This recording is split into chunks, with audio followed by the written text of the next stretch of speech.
Today, I'm very excited. We have somebody that I really admire, someone who played professional soccer for the U.S. national team, Premier League, MLS. Um, he became one of the top analysts, commentators in USA for Fox Sports, and he even co-owns a team in La Liga in Spain. Welcome, Stu What's up, bro? Holden. How we doing? Good, you? Yeah, I'm good. Yeah, we're recording nice and early, which is in my wheelhouse. You know, young kids, they get me up early these days. I've become a morning person, so I'm like, I attack the day in the morning and try to get moving because I feel like as I get into the afternoon, then it's like all kids' activities and the day is just like gone. So I love it, man. Right, no, and I appreciate it. I know that you've been traveling a lot and making time for us. It means a lot. Yeah, no, happy to do it, man. Yeah. Stu, before we dive into your career as an analyst, I think we can all agree that you are one of the most handsome men in TV. You know, I over the years, who was it? I was around somebody the other day. I was like, I'm hitting 40 now, and somebody was like, "You're 40?" I'm like, "Yeah." You know, it's. I feel like life has just flown by. But you know, like you, we both kind of retired from one career earlier than we would have liked, I think, and then you get into this second life, and I almost feel reborn in a way. And some days I feel a lot older than I maybe am, but yeah, I guess it's good that I don't have a face for radio. No, you definitely one of the prettiest I've seen. But I would like to take a step back and from playing in the Premier League, representing U.S. national team at international stages. I know that you had a lot of injuries. We will talk about that too.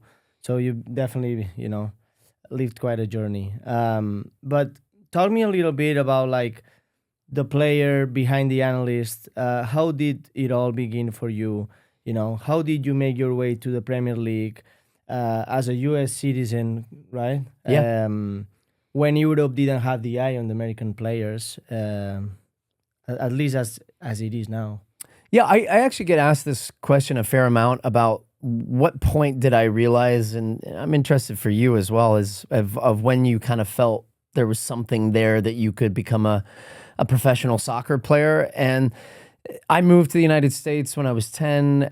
It's all I played. Well, I played soccer, rugby, golf, tennis. Like I played a lot of different sports, and I'm big on this now with my kids because I think multi-sport really helps shape and balance and also keep you motivated around the sports that you end up really loving. But I did realize at a pretty young age I had something. And so when I moved to the U.S., soccer started to really kind of take off. But it wasn't probably till I was 14, 15, and it started to get a little bit more serious. And then I was starting to get identified by state ODP camps and regional camps. And I never made the national team until I was 19 years old. And that's when I went to Clemson.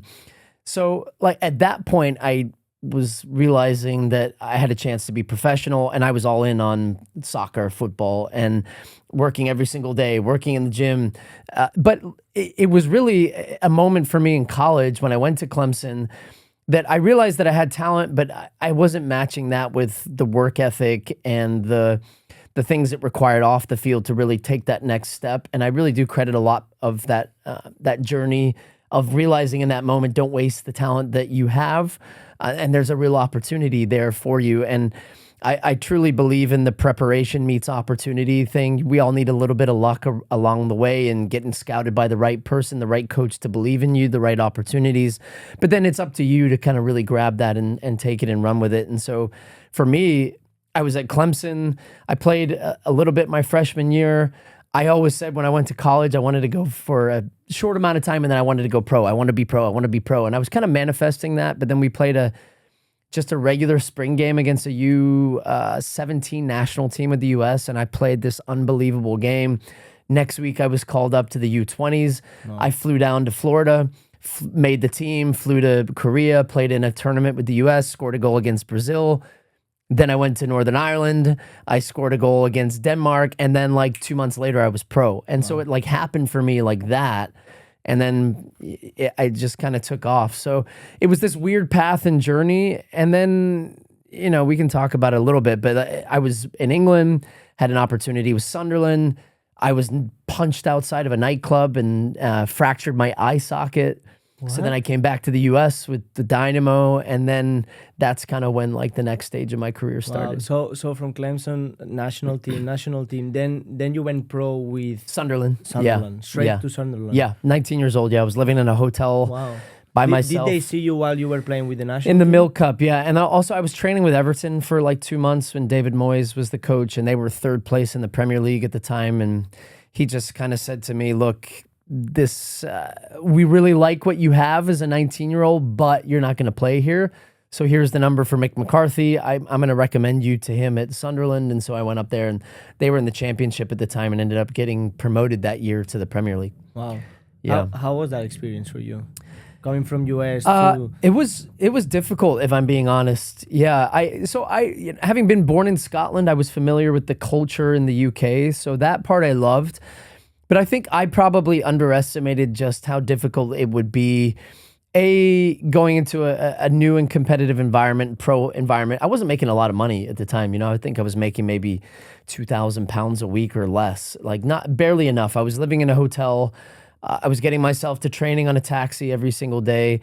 I really didn't have many friends at that time, so I'd come back to the hotel, and I was actually playing online poker a lot at that time, which was supporting my living, and ended up... So you make money out of it? Yeah, so online poker, actually, it's like an MLS underground known story. I was playing online poker when I got back to the Houston Dynamo, so I signed with Houston. My salary was $32,000 a year, and I was driving a BMW X5 and rolling in with I bought a house, and everybody's like, oh, his parents must have given him money.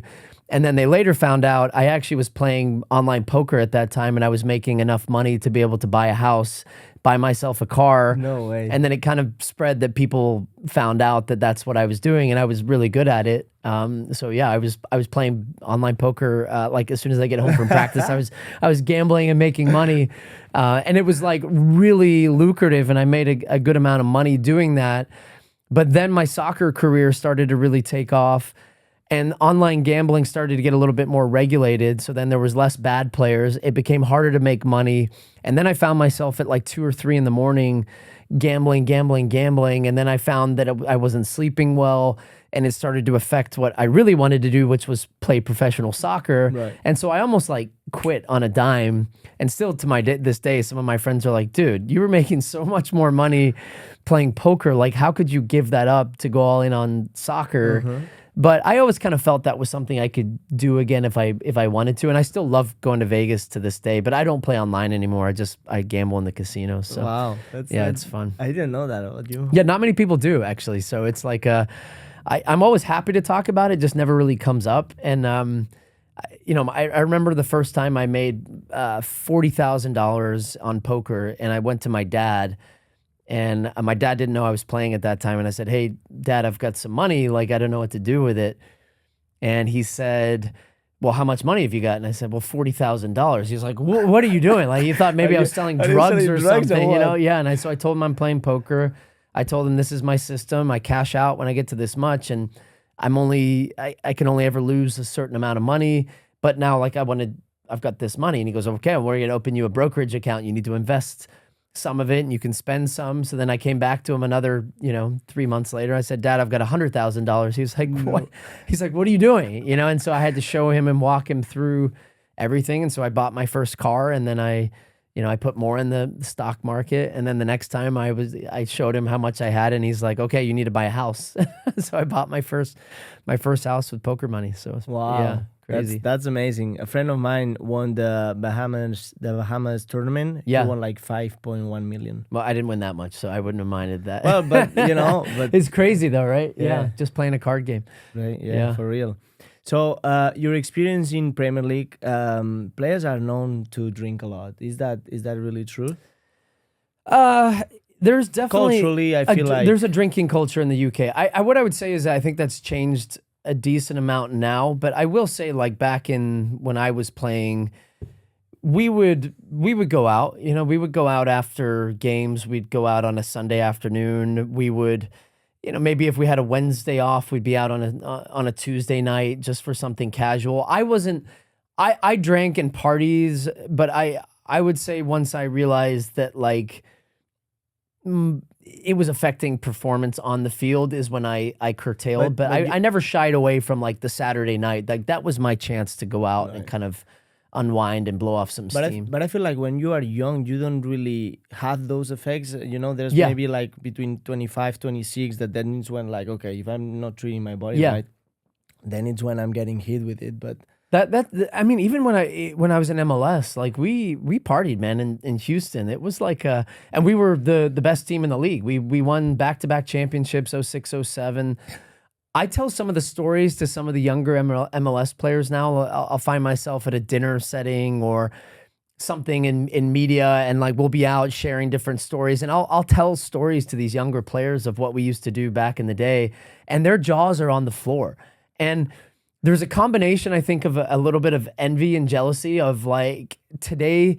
The reality is it's a society now where there's a different expectation of a professional athlete, and there's just so many more eyes on you at all times, and social media is such a bigger thing. So while I see the benefits of social media from a branding perspective for an athlete, I'm not actually very jealous of that from what the experience I was able to have, that I definitely, at least when I was in MLS, I didn't feel like I was under the constant watchful eye of the public, and that any mistake I made.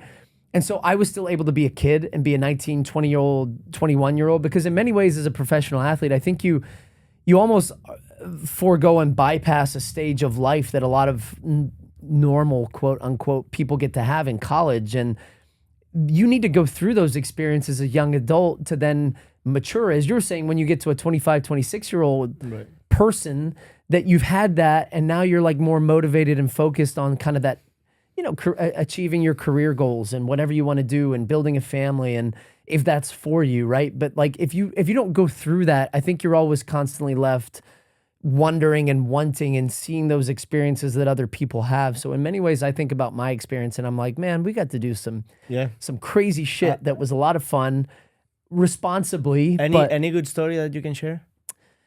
Yeah, I mean, I got so many. I'm trying to think. Like I'll have to go down memory lane here to think of like some of the, well, like in Houston, for example, we had a really good group of younger guys. I lived in the house with 4 other guys who are still some of my best friends to this day. Love it. It was basically a frat house.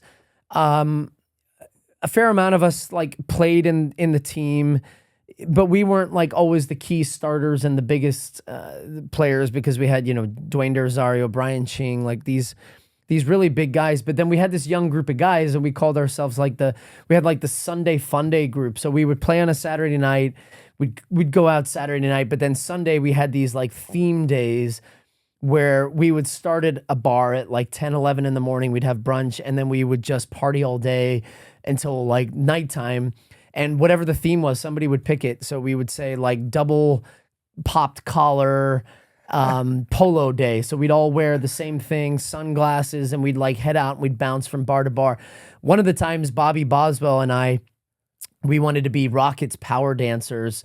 So like the hype crew. So we dressed in Houston Rockets, like basketball jerseys.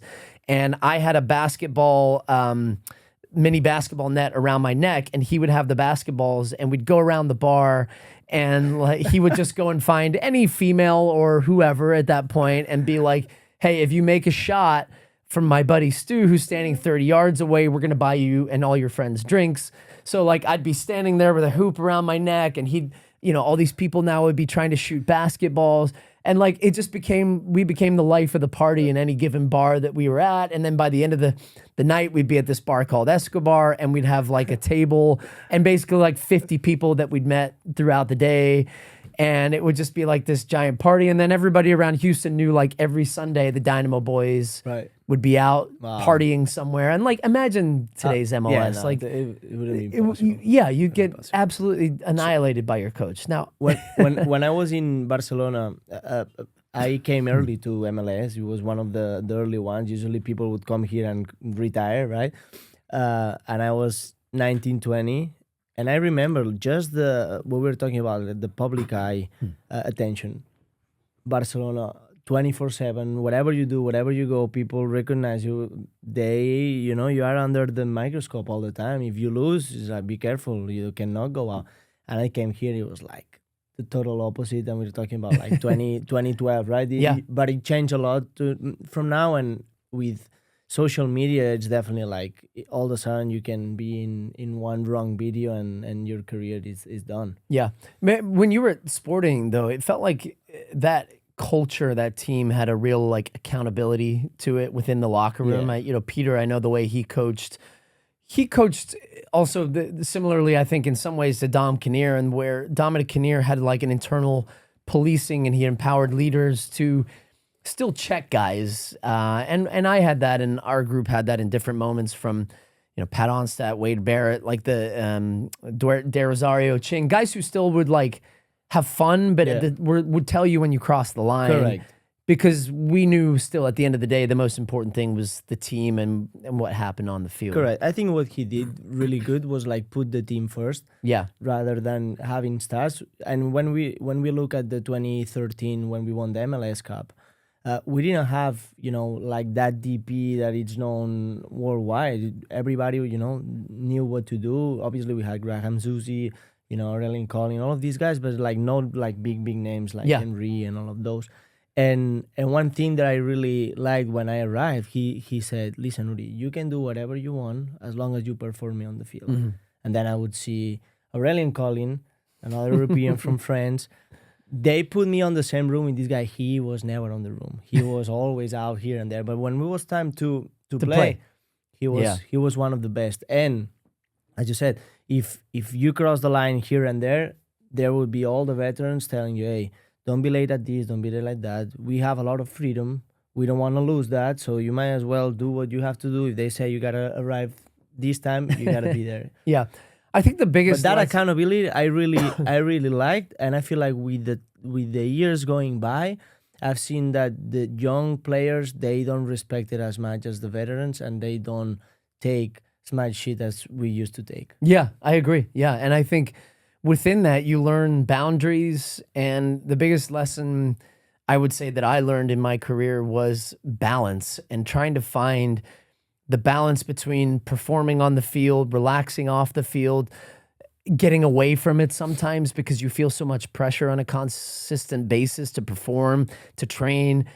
When you're not playing well off the field mentally, you're all over the place. So I think for every player, it's trying to find what works for you. And I do think with you, the younger generation, I think now feels a little bit more entitled to where they feel like they've earned it at a younger age without having to go through certain steps of almost like a rite of passage, because there's this entitlement of like, well, I've made it, I'm playing, you have to respect me, as opposed to like earning your keep within a team, to find your voice, to be a certain personality. And I'm not saying that they're wrong in certain moments, but there still is, again, it's a rite of passage of you have to earn that respect from your teammates, not outside the locker room. Inside the locker room is the most important. And sometimes I think the culture within a team gets hurt because you have guys that don't respect it. And that comes to me from not strong leadership within the team.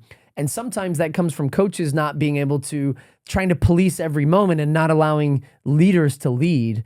And to me, that's the type of coach I always resonated well, was a coach that, like Vermees, like Kinnear, like Owen Coyle, could empower their leaders to lead to where their voice could be most impactful in tactics and in big moments.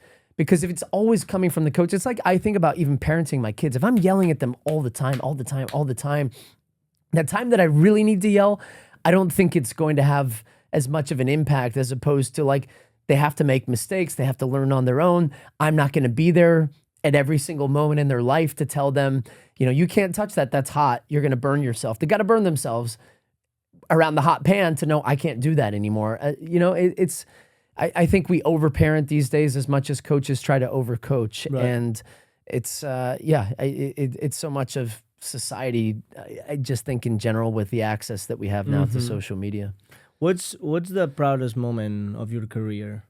That's a really interesting question, because like the proudest moment for me, and probably when I think back to, like, I'm trying to categorize proud, because representing my country in a World Cup is as big as it gets. And like when I was a kid, it's what I wrote down on every piece of paper. I want to be a professional football player. I want to play in a World Cup. And I got to do that. I got to live that out. And I still remember as I was standing there as coming on as a sub against England for the US, and like standing there warming up and jumping up and down, thinking like in my head, even in that moment, I'm thinking I'm about to play in a World Cup. Like my family were there to support me, and I knew how many millions of people were watching at home.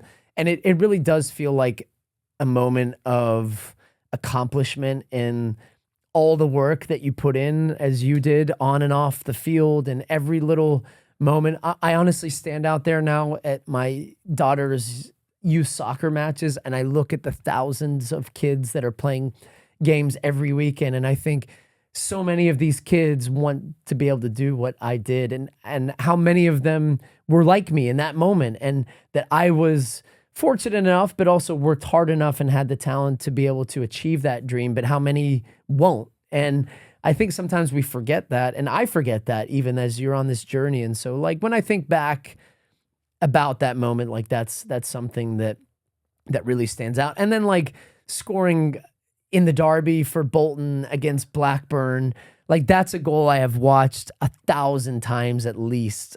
That's probably grossly understating it, because like that moment for me, playing in the Premier League against our biggest rival, we were down a man, they equalized in the 89th minute, and I scored straight off the kickoff, and I have this moment of ecstasy, and I black out, and I'm celebrating, and like I watch that with my son now, and he is just smiling from ear to ear, and my daughter as well. And so these are moments I know I carry for a lifetime, but that was like a personal milestone, and a moment that just felt so special. That's beautiful. Yeah, I wish I could have say the same thing. But on the flip side, what was kind of your like toughest moments?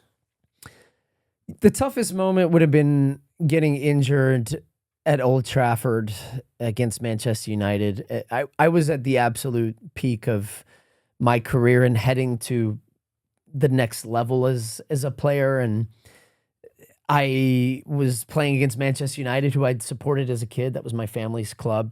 My first time playing at Old Trafford. We're 0-0 in the 81st minute. I felt like I was playing an incredible game, which was echoed by Sir Alex Ferguson after the match. He talked about saying that injury was an unfortunate moment in the game because he felt like I was the best player on the field, which my dad, who had passed away at the time, he would have been rolling over in his grave, like knowing that Sir Alex Ferguson had talked about me in that way playing at Old Trafford. But yeah, I was through in on goal, and the ball kind of skipped away from a pass. I challenged for a 50-50 that I had every right to win. I was absolutely destroyed in a tackle by Johnny Evans. I fractured my knee, and I ended up chipping off a bone in the back, which I didn't realize. I knew it was bad at the time, but I didn't know it was that bad because you're in this state of shock.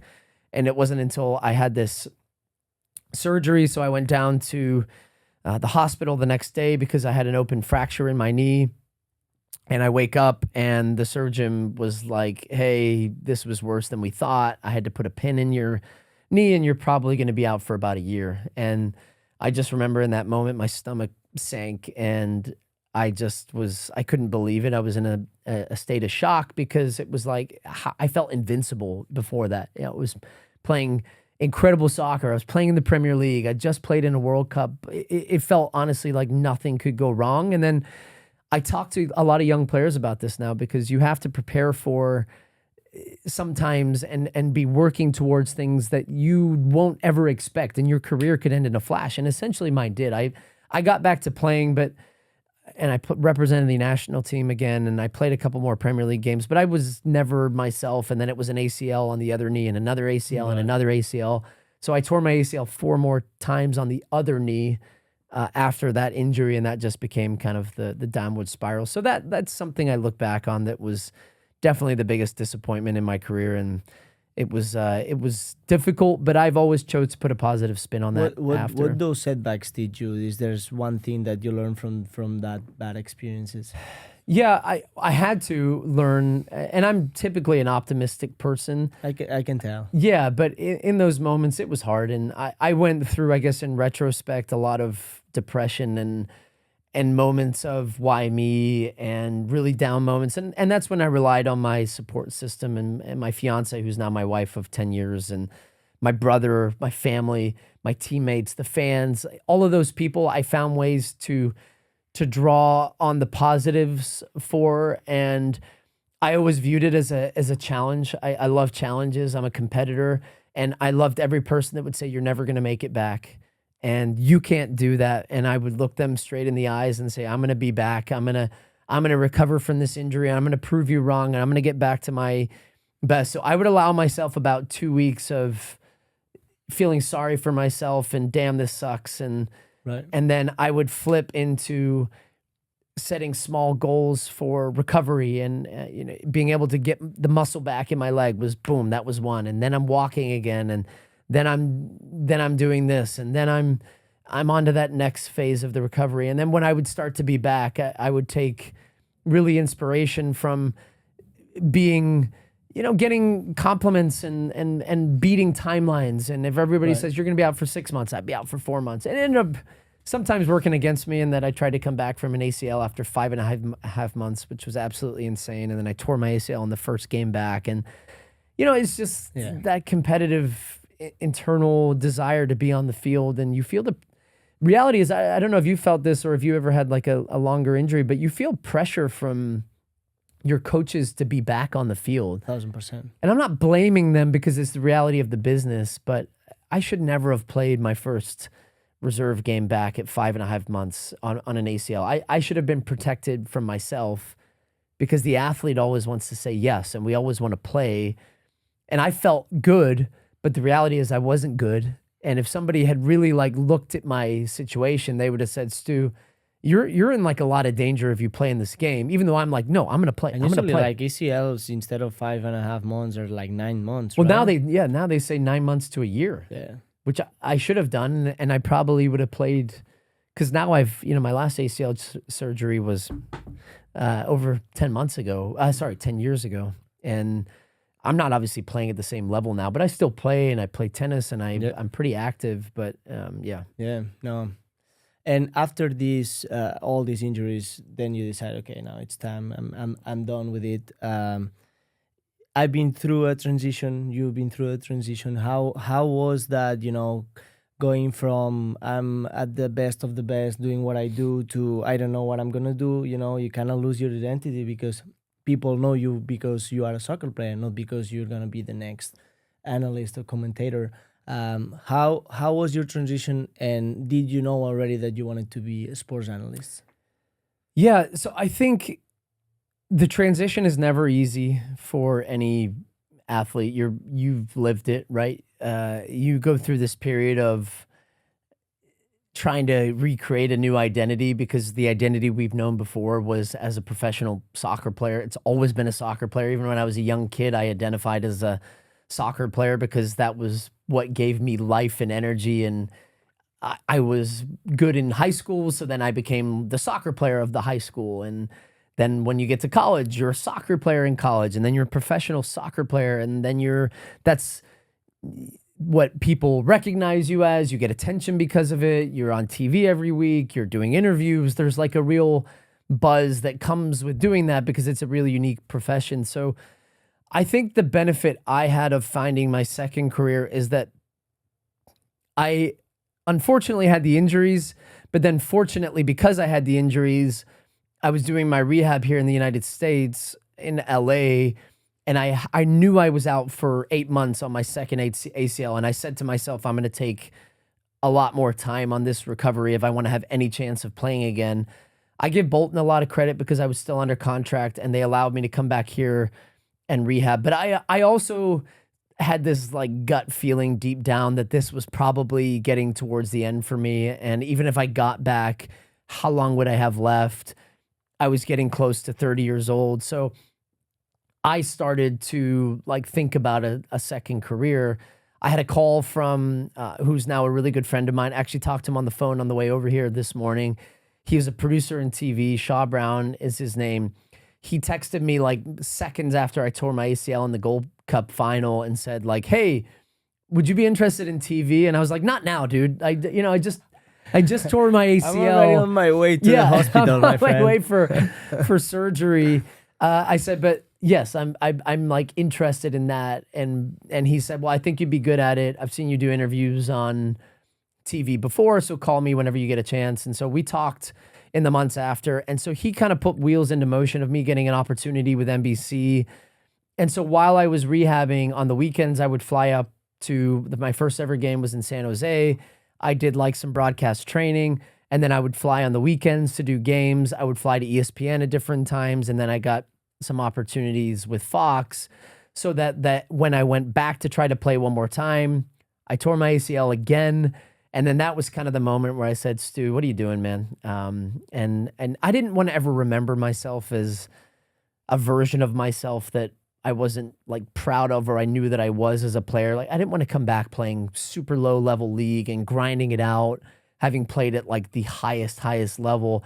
And at a stage of my life where I'm like, it didn't feel worth it to me. And it didn't feel like something that would be fun and that I would enjoy anymore. And so I really hit that hard transition to TV at that point, and instantly found that it was something that I don't think anything will ever recreate in my life what soccer was as a player. But this, I will say, has like given me that feeling of, I get that like the butterflies in the stomach before a big broadcast. I'm still close enough to a game that has given me so much. And then I still get to travel to some of these biggest events, biggest games. And I do truly, like, when I'm doing my work in my preparation and then on camera, like, it's something I love. So I feel fortunate that I kind of stumbled into something so quickly that allowed me to transition maybe a little bit easier than I know some of my teammates have gone through. Yeah, no, that makes a lot of sense. Yeah. And so now we are talking about like being a good analyst. What do you think should analysts should work on or should have to be like top besides great suits? Yeah, the suits have become my thing. I love wearing suits, and it's just like it's kind of like, I don't know if you felt this way as a player, but I always used to feel like if you look good, you feel good, you're gonna play good. Like, it's all part of. It's like my uniform now. Yeah. You know, I'd want to have the socks the right way and the right boots and the Right. Yeah, you want to look in the mirror and feel like I got this. Like, I'm gonna be good on TV today. I think the moment that I realized that I could be good on TV was when I realized that if I prepared well and I treated this like a job, which it is now, much like it was with soccer, and the way that we practiced and the way that we prepared in training, it all helped you be a better player on the field. And so I think sometimes people get into TV and they don't want to put in the work that is required to help you be good for that 90 minutes that you're going to be on a broadcast or in the studio. And we think that we can kind of wing it. And so I really learned What would be that work? Yeah, so I have to watch a lot of soccer. And, you know, when my wife's upstairs watching the Real Housewives of whatever city, and you pick it, she's watched it, or Love Island, I'm downstairs watching MLS on a Saturday, I'm watching Premier League on a Sunday. But then, for example, I'm calling 2 games on Sunday for World Cup qualifiers for Europe. So I'm doing Netherlands. So I'm going to watch probably their last 3 games. I'll watch all their set pieces.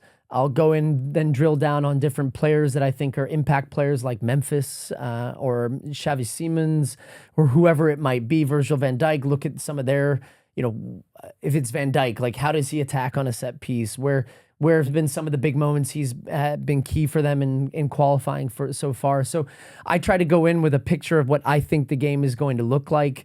I have all my notes that I do on, you know, the goals and caps that they've had, or is anybody coming up on a big milestone. I'll prepare with my partner, John Strong, on what we're thinking as far as storylines. What's the big stuff he wants to hit? What are the things I want to get to early into a game? Because this is also a partnership as well. It's not just about me. And so there's so much that goes into a broadcast to then when you get actually into the game, you actually only end up using maybe the top 2 to 5% of all the information that you've ingested and prepared with. But then when you're on camera, you only get one chance. It's not like you can stop down and be like, I want to re-say that. Everything you're saying is live. You're in the moment. And then I also think it's like, I don't know if you as a player, I used to watch my games back and look at areas that I could have made a pass or made a run. For sure. And so I do that as a broadcaster. Oh, really? Yeah, I hated it at the beginning, honestly, like hearing my own voice and like the way I would say stuff, or if I messed something up, or if I stumbled on camera. I hated it, but it was like a process I had to go through to be comfortable with it. There's other I did it with a producer help. a lot at the beginning, but now I kind of joke with my producers of, I know when I've made a mistake, or I know I could do something better, but we still walk back through games together. And even John and I say sometimes younger producers, because we've been doing this for 10 years and we've called some of the biggest games in American and global soccer, they're almost afraid sometimes to give us feedback or say something when we mess up. But actually, we're probably the most coachable. And actually, they say that a lot about athletes. Like athletes, we're coachable. We used to being coached our whole lives. So I'd rather you say, if you don't think I'm doing something well, tell me why, or tell me what I should do. And I do think that's a really good trait for an athlete in general in life, whether you go into business or whatever, is that we're very much team players, and we want to be coached, and we want to be the best. And like that combination is really what helps you excel. And I feel like people who haven't been in that position, they may take offense if go and tell them, hey, you gotta do this better or that. But man, we've been we've been in a lot of locker rooms, a lot of different personalities that they talk shit about. Hey, this pass, or you should be here in front of everybody, whatever it is. And at the end, you end up taking it for the better and for getting better. So I feel we should still keep pushing for that and getting everybody on board, and that can help us be better. Do you think because you used to be a soccer player, players respect you more the way you do broadcasting, the way you commentate the games? And also, do you give them a pass when they miss or they fail a pass, or because at the end of the day, you've been in that position and you know how hard it is, versus somebody that is commentating that nobody that hasn't been on the field before as a soccer player? Yeah, I think when you're a former athlete and you've been in the shoes of the players that have played these games, I think it automatically gives you some level of credibility with what you're saying. And that's why ultimately I'm in the position that I'm in. I think my golden rule that I learned pretty early in TV was, no matter what I'm going to say on the microphone, on camera, at any given moment, I want to be comfortable saying to somebody's face. And if I can't do that, then I'm a coward, first of all. And then I also don't believe what I'm saying if I'm saying stuff that then I wouldn't be able to say to you. And so I've always tried to approach it in that way. Now, I know that there's been players in the past that haven't liked what I've said. I didn't like what people said about me in those times, but I actually had a former teammate of mine that I lost contact with because he didn't like something that I'd said. And then we had a little bit of a back and forth online at one point. He never reached out to me personally on the side at that time. And then we just didn't talk. And I was noticeably he would kind of avoid me in certain social situations where we'd be maybe in the same social scenes or at games. And I was disappointed by that, but I respected his decision. And he was a friend as a teammate, and we played many, many years together. But again, I respected that he, at that moment, didn't understand where I was coming from, or ultimately this is my job now. But then years later, I give him so much credit. He reached out to me via a mutual friend, got my number again because my number had changed at that point, and called me and said, hey, I just want to apologize to you because I didn't like what you said. Here's why I didn't like what you said. But many years later now, I'm older, I'm more mature. I've had perspective that actually what you were saying was fair from your side. I didn't like it because I just was in this zone as a player, and I didn't like what any media would say ever about me. And I want to seek to repair our relationship, and I see you still as a friend. And I just said dude, first of all, you don't need to apologize. I no hard feelings from my side. I never if you were ever ready to rebuild and repair that relationship, I was here. I really love that you understand, like, this is my job, this is my career. I'm not doing anything personally. Like, I'm paid now to commentate. I try to be fair and like, let's grab a coffee and like let's hang out and like catch up again. And that has been really kind of refreshing to hear. That's what's the name? I mean, now it's Josie Altidore. Amazing. So Josie reached out to me and like handled it really maturely, and I don't think he would be mad at all that I told that story, because I feel like that is really reflective of just like how great of a guy he was. And like we talk a ton now and connect, and we see each other at different events. And I've always seen him as I loved him as a player. And, you know, he unfortunately towards the end of his career had some injuries kind of like I did, and was battling through these moments. But he was, man, at his best, Josie was just almost so hard to defend. But I guess, like, just to answer your question fully, I don't ever really know how other players feel about me as a broadcaster, other than I can only judge on how I am received or treated when I'm around. And I like to think sometimes that that's good, but I also know that like players still understand that I'm in media and they have to kind of talk to me in certain settings. So I always try to be fair, and I try to put it through the lens of like, I've been in that situation.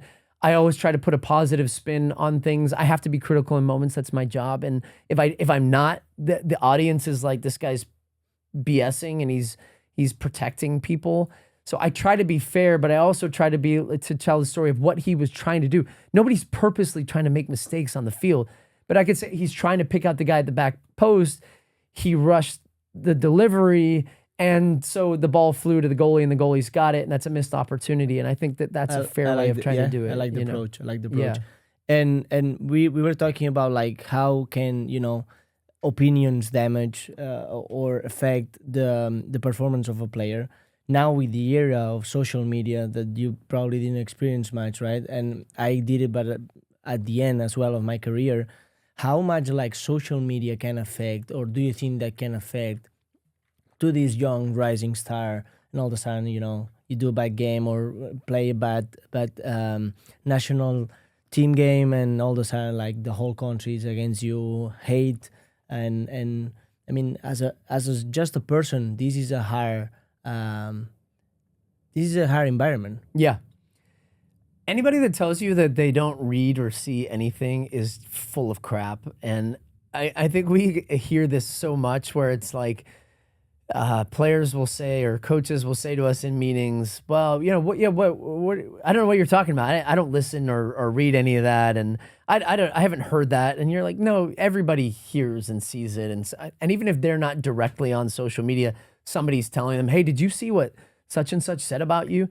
And I think that's why, even just most recent example, you've seen this blowback from the current national team players against the old guard of, maybe I'm included in that. I'm in media. I'm a former national team player. I've been critical in moments of this group of players. Well, the comments from Tim Weah, which have made constant rounds, at least in our circles as well, of calling the older generation evil. It just seems absolutely asinine and ridiculous to think that any of us are evil in the way that we don't want these guys to succeed. Now, we're gonna say comments or have things said that they won't agree with, but if we pull back any clip over the past 3-4 years in the lead up to 22, we were celebrating these guys nonstop about how amazing they were, and we want this national team and these players to succeed. So I think that's a little naive, but I do think it's a product of today's environment where everybody's got a microphone, everybody's got a platform if they wanted to say stuff. More than ever, guys have opportunities to be talking about, reviewing, and I think that's a good thing. If we go back to our day, like, people didn't care as much. Now people care, because you know what? You guys are playing at big clubs. You're being paid more money. You're about to be next year the biggest stage that any American soccer player has ever been on in the history of our game in this country. And with that comes a responsibility, because the United States is where it is with soccer, to perform, to grow the game. There's so much.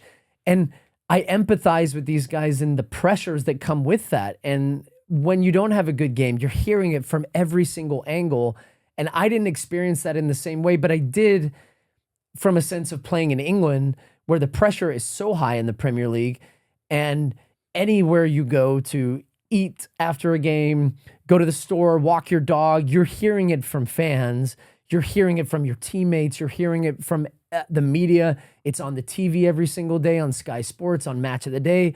And so I remember the first time that I was watching Match of the Day, one of my favorite shows, and they did a literal breakdown of a mistake that I had made against Birmingham City, and my stomach sank down, and I've never felt that like moment of, oh my gosh, like that pressure and that like, that feeling was awful. So I understand that as a player, but it doesn't mean that, again, I'm in the media and I talk about the game for a living, and I'm not sitting there saying, man, Uri had a terrible game, I can't wait to smash this guy today.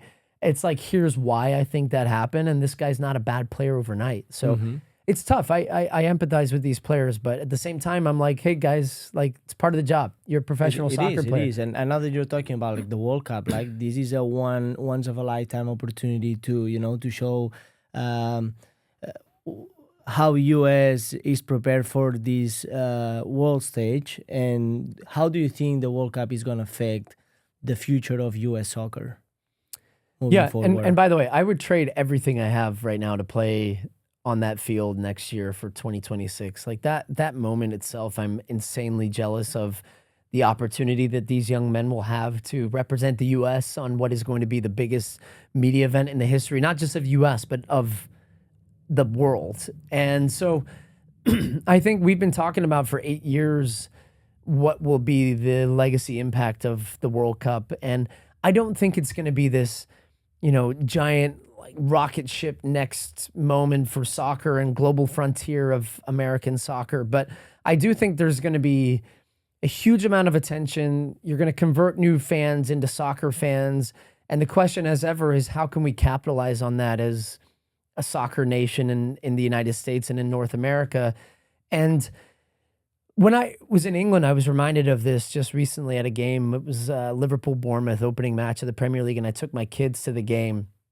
And I was just once again reminded of, like, this is religion for people in Europe. And it has had hundreds of years of history. We're still building towards that. I mean, the reality is we do have a great soccer history in the US, but more recent, it's about a 30 to 40 year history of where soccer has to where it is to where now, you know, you see and you're able to go to games in your backyard. But we have to continue to convert our kids and their kids into soccer fans and give more opportunities for kids to play. So my hope is that the legacy impact of this is more youth soccer programs, inner city, diverse communities that all have pathways as soccer players to be able to live out their dreams if they want to be soccer players. And so I hope that the money that comes as part of that it's invested and reinvested into these local communities, and that these kids get opportunities to play, because that's how you're going to truly change soccer to where it can become like religious in the way that American football and basketball and baseball are in this country. I agree. And now talking about, like you said a little bit about the youth, is there any particular names or name that you are very excited about? This kid is gonna be the next Stu Holden without injuries. So you know, even watching Mexico right now, they have this 16-year-old kid, Gilberto Mora, who's just insane player, and you know, he's thrown into the deep end with the national team at 16 years old, and was one of the best players in the Gold Cup. He's the best player in the U20 World Cup right now, and he's going to be a superstar. And I think the question I constantly have, and a lot of us in American soccer, is why don't we have players like this that are in the pipeline? And one of the names that's constantly thrown out is Kevin Sullivan, who plays for the Philadelphia Union. He's 16. He's signed by Man City. He's going to go there when he's 18. But I don't know how good he is yet, because like he's still playing with Philly's second team. He's had a couple of first team appearances. I don't think he's a guy you could drop in the national team right now and he's going to, you know, blow it up and just be this global phenom.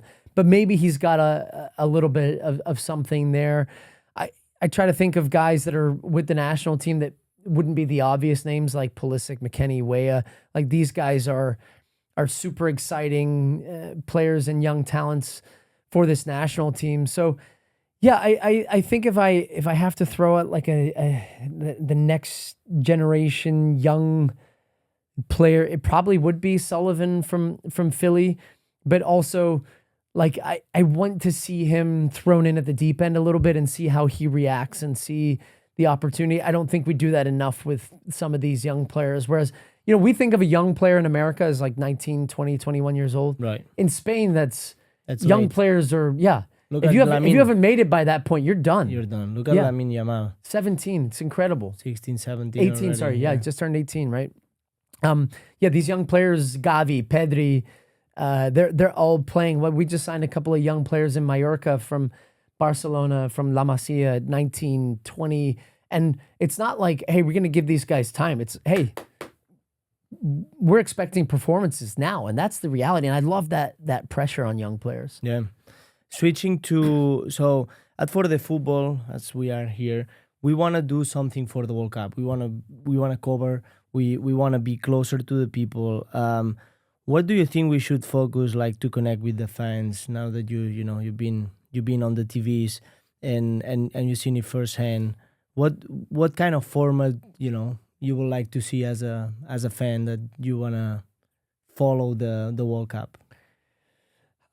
I think one of the best parts of World Cups off the field are the fans, honestly, as you said. So you're talking about for the fans. I love seeing the fan stories told, and I think it's going to be a huge part of this World Cup is that you're going to have nations at the World Cup for the very first time.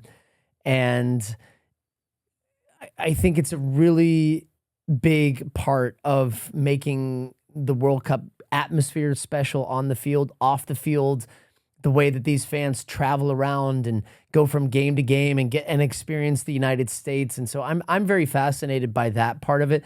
Obviously on the field, the stories are going to be told by us on broadcast and by many, many broadcasters around the world.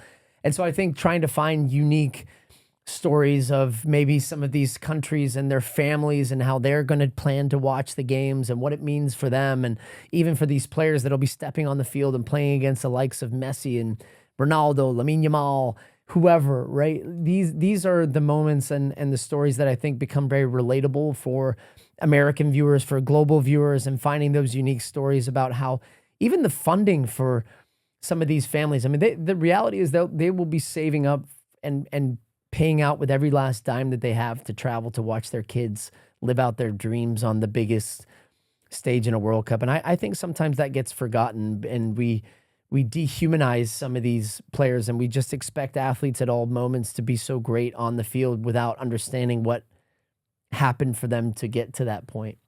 Okay, noted, my friend. I'm taking notes here. And lastly, I found it really interesting when I heard that you are part of the ownership of Mallorca. How did it happen? Why Mallorca? Es porque yo hablo español ahora. El podcast está en español, ¿no? Ahora.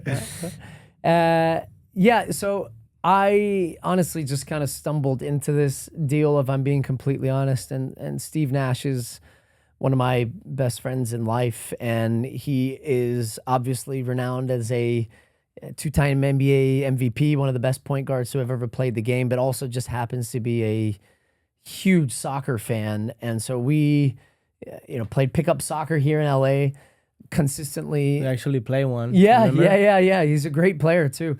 So he got called by the couple of guys in the ownership group from the Suns who said to him, hey, we're interested in exploring the idea of buying a European soccer team. We think you would be perfect to join the group. Are you interested? And Steve said, not only am I interested, I'd love to bring a friend of mine into the deal who is a soccer player, has played in Europe, is from Europe, has played at the highest level, and kind of understands the business of soccer in that part of the world. And so I had a dinner with the whole group.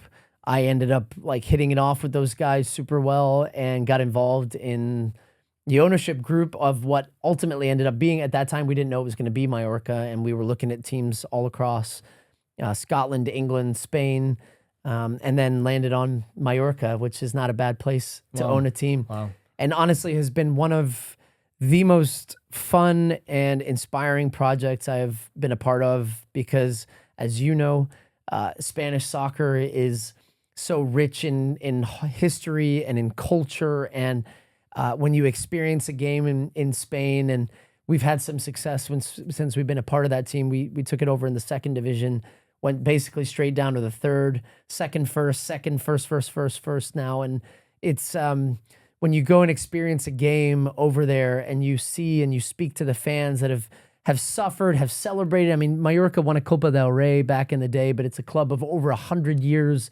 of history and had been through a really bad period. To now see the success that we are having, it brings me so much joy. I wake up every morning on a Saturday or a Sunday and I flip that TV on and I'm invested in the game. I'm talking to our sporting director, to our CEO, communicating with our ownership group on a consistent basis. And I just wanted to learn, honestly. I didn't want to go in there with an attitude of, hey, this is how we do soccer. It was more, hey, we know you know what you're doing here. How can we add? How can we give you better resources? Speaking to the fans, understanding what was important to them, which was also not coming in and being like, hey, we're just going to make a quick buck here. We're going to sell the club in 5 years once you get to La Liga and we're gone. We pretty early on said we're committed to this for the long term. And that's been since 2016 now. It's almost going to be 10 years next year. Do you see yourself getting more and more involved as time goes? Yeah, I mean, like in terms of my personal involvement, yes, because I once again, I've understood also Spaniards, you have to build trust with them to, I think, earn the respect for them to respect your opinion, and them also to see that you're invested in this in the same way that they are, and how you communicate and how you can be additive and not. Again, I get there a couple times a year to Mallorca, and I love bringing my family. I love going with Steve. We watch a lot of games, but I'm not there every single day, so I don't know. You have to empower the people in the best positions to do their jobs, and you have to trust that they know what they're doing, and they do. We have some great people at the club that, really work hard and have done a great job, and so I love when I go there. I get to eat some great dinners and get to see the city and talk to fans and go to games and meet our players and feel from their side how they're feeling. Even just the last time we were back, we learned a lot about how the locker room was heading into this upcoming season, which is going to be a difficult one because we're going through a lot of transitions on and off the field, and we haven't had the greatest start to the season, but I believe in the group and the processes that we have in place that we're going to be fine. Okay. Don't look at me. I'm already retired, but definitely I would like to come one day with you and please, man, you have an open invite. That not when we're playing Barcelona opening game of the season and we lose to your former team. But I don't know if you've been there for a game ever. And I haven't. Yeah, it's a good friend of mine used to play there. Yeah, it's a really, we've redone the entire stadium. It's a beautiful venue. It's obviously a beautiful island, and I'm excited. I'm gonna go back in the spring, so maybe you'll be in Spain. Okay, we can go. I got so jealous the other day of your photo you posted with the paella. I know. I actually cook pretty good paella. Okay, let's do it, bro. We should do it. But yeah, finally, last question. What would be the piece of advice that you would give to young players, even fans that are chasing their dreams in soccer? It's a good one. I'm hesitating because I hate just giving out like cliches of, work hard and do this. And, I think when I talk to a lot of young athletes, I talk about, you have to learn to love to be obsessed with the work that goes along with the rewards of playing on the weekend. And I think even I think about this a lot as I parent my young kids who are very in love with soccer. They're good at soccer at a young age. But again, that guarantees you nothing going forward. I wasn't the most talented young player in Houston. I was one of the better players, but I wasn't the most talented. But I ended up going the furthest of people at my age that I played with growing up. And I think I just had this relentless obsession with wanting to be the best and doing the things off the field that helped me be the best, but then also being a relentless competitor on the field and being obsessed with the competition, being obsessed with being the best, and every single opportunity that I had to be coachable, to get better on the field, to play games, to test myself against better opposition. I never wanted to be the best one on my team. I always wanted to be on a better team. And if I heard that kid was better than me, I wanted to play against that kid the next day. And not when I lost, not getting down on the losses, but using those as learning opportunities. And so I talk to young kids a lot about that, of finding ways to, love going out there and kicking the ball against the wall 100 times, or love. I challenged my daughter. I said, can you get 100 juggles a week? And she's like, that's a lot. And I'm like, break that down per day. It's not a lot of juggles. It's like 15 juggles a day for you. Is that a lot? How long does that take you? 1 minute.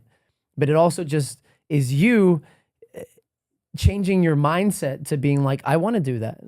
That's 2 minutes. But guess what? She goes out there for 2 minutes. She ends up going out there for 20 because she ends up loving doing that, and she sees the improvement. And so I think when you see those little improvements in yourself and you understand that if you actually do those things, you can get better.